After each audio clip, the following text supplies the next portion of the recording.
A PS5 launch title has been delayed until February of 2021, but there's a silver lining with this delay that should make people happy. One of my favorite spooky Nintendo Switch games is currently on sale on the Nintendo Switch eShop, and finally, a major report has just come out about the Nintendo Switch getting an upgrade that should make fans very excited. What's going on, guys? I'm RGT85. If this is your first time on the channel, be sure to hit that subscribe button. But without any further ado, let's talk about what's going on in the world of video games. So with the PlayStation 5 launching in less than 1 month, we pretty much know what to expect from the launch lineup of the system. The big title for it, at least for me personally, has to be Spider-Man Miles Morales. Now, of course, this game is coming to the PlayStation 4 as well, but I'm sure the PlayStation 5 version of the game will be the superior version of the game. And honestly, I was a huge fan of the original Spider-Man game on the PlayStation 4, so more Spider-Man to me is a good thing, and I really like the way this game looks. Of course, there's also Godfall, which, I mean, it kind of screams a launch title game. It'll be something that's fun to play, something that's fun to mess around with, but like 6 months from the release, I don't really think anyone's going to care about it. There's a few other games as well that are included in the launch lineup, but one game that kind of stuck out like a sore thumb was Destruction All-Stars for the PlayStation 5. Now, when I first saw this game, I was like, this looks like something. It's a vehicular multiplayer combat game, and really, it just looked very mid-grade to me. It didn't really look like it had sort of an identity or anything like that. It looked like a typical launch title for a system, you know, something to show off the technology, the graphical power of it, and then really it just sort of gets shelved for a while. But the interesting thing about Destruction All-Stars was this was going to be a $70 launch title because Sony's first party titles looked to be $70 on the PlayStation 5. Well, today a delay was announced for the game, but there is a very nice silver lining with it. The director of Destruction All-Stars took to the official PlayStation blog account and said the following.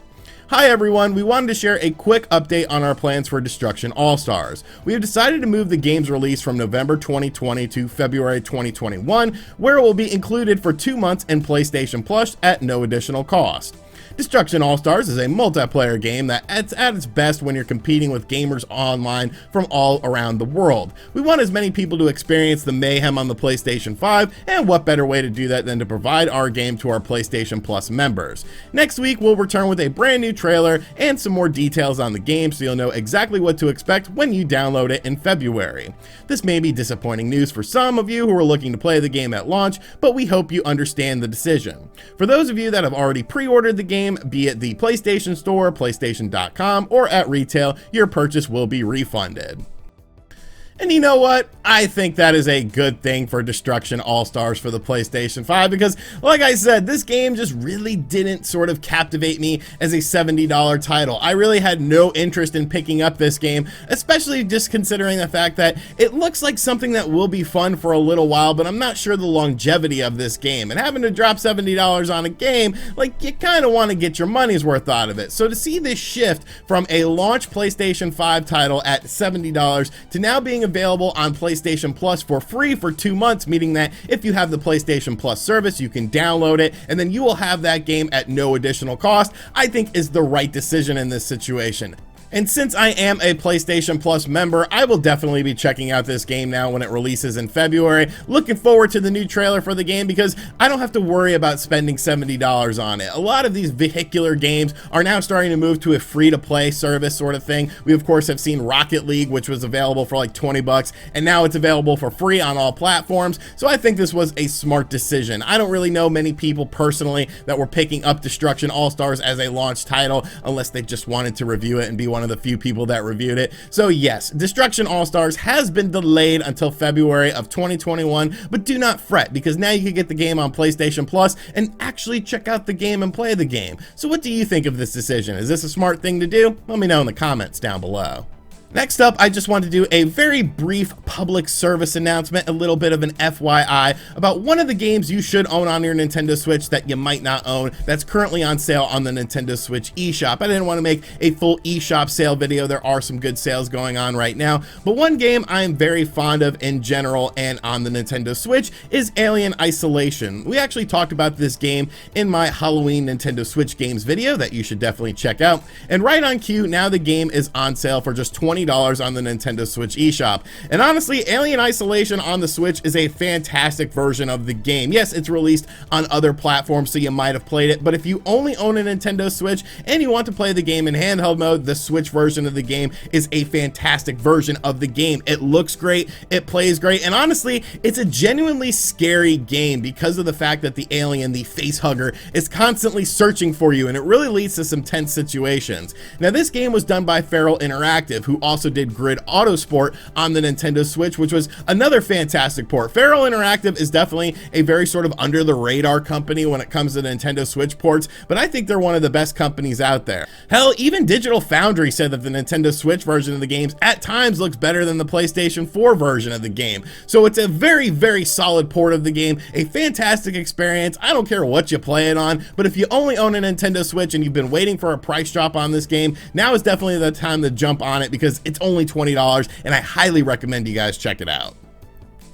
And finally, has a big upgrade for the Nintendo Switch just been leaked? It appears that way, and I think it's a very, very interesting situation. Now, of course, something we have been talking about on the channel for especially the past few months is this Nintendo Switch revision, a Nintendo Switch Pro, if you will. It's been something that's been talked about by several industry people. Bloomberg has reported it. Lots of other people have reported it. Nintendo themselves have said that they are working on elongating the Nintendo Switch life cycle, and that they're looking at cutting edge technology to do this. So it's definitely one of those situations where there's smoke, there's probably fire with it. But now a new report came out early this morning that's definitely adding fuel to this fire. This comes to us from the Economic Daily News, which is a Taiwanese-based publication that we have talked about before because they've actually talked about Nintendo Switch revisions in the past. And their new report is suggesting that an upgraded version of the Nintendo Switch could come with a new mini LED display courtesy of Taiwanese panel manufacturer Innolux Corporation.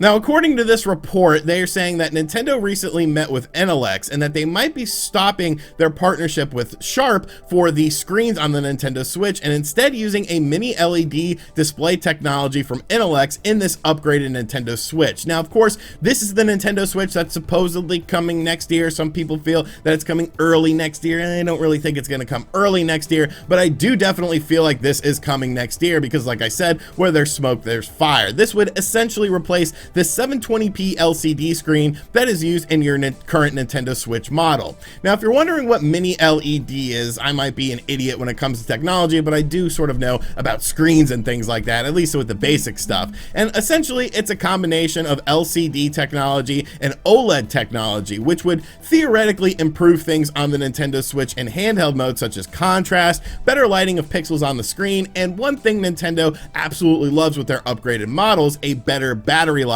by being a more efficient screen. Basically, with this, you would get the quality of something like OLED displays, which of course was in the first PlayStation Vita model, and that's why it's the most desirable PlayStation Vita to purchase, and you get a solid battery life as well. And really, to me, this makes perfect sense for a Nintendo Switch Pro and Nintendo Switch revision. I mean, whatever the hell they want to call it, you know, it's a new Nintendo Switch model that is not a sequel to the Nintendo Switch, but an enhanced version of the system that we already have. Imagine a Nintendo Switch with a mini LED screen for handheld mode to improve picture clarity on all the games you already own, DLSS technology to upscale these games while still having a decent, possibly improved battery life.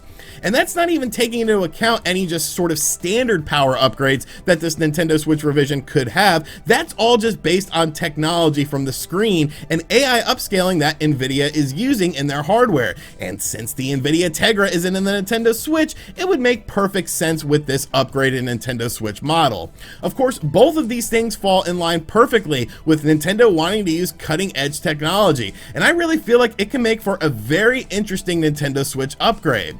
Obviously, the Nintendo Switch is not going to be capable of doing things like the PlayStation 5 and the Xbox Series X, but it wasn't really capable of doing all the bells and whistles of the PlayStation 4 and the Xbox One, but that didn't stop sales of the system. The hybrid technology, although Clown Shoes Michael Pachter would like to say otherwise, is one of the driving forces of the Nintendo Switch. And being able to improve visual fidelity both in handheld and in docked mode would make perfect sense for this Nintendo Switch revision that essentially we we feel like is coming sometime in 2021. I think it's very exciting stuff. I think this would be a right move for Nintendo to do, because let's be realistic, the Nintendo Switch in handheld mode is a fine system, but if you could have an increase in clarity on the screen, I think everyone would like that. Obviously, some games look fuzzier than others, and with this increase in technology, you could actually make these games look better without really having to do anything to these games, much like we're seeing with the SSDs being used for the PlayStation 5 and the Xbox Series X. But instead of actual hardware,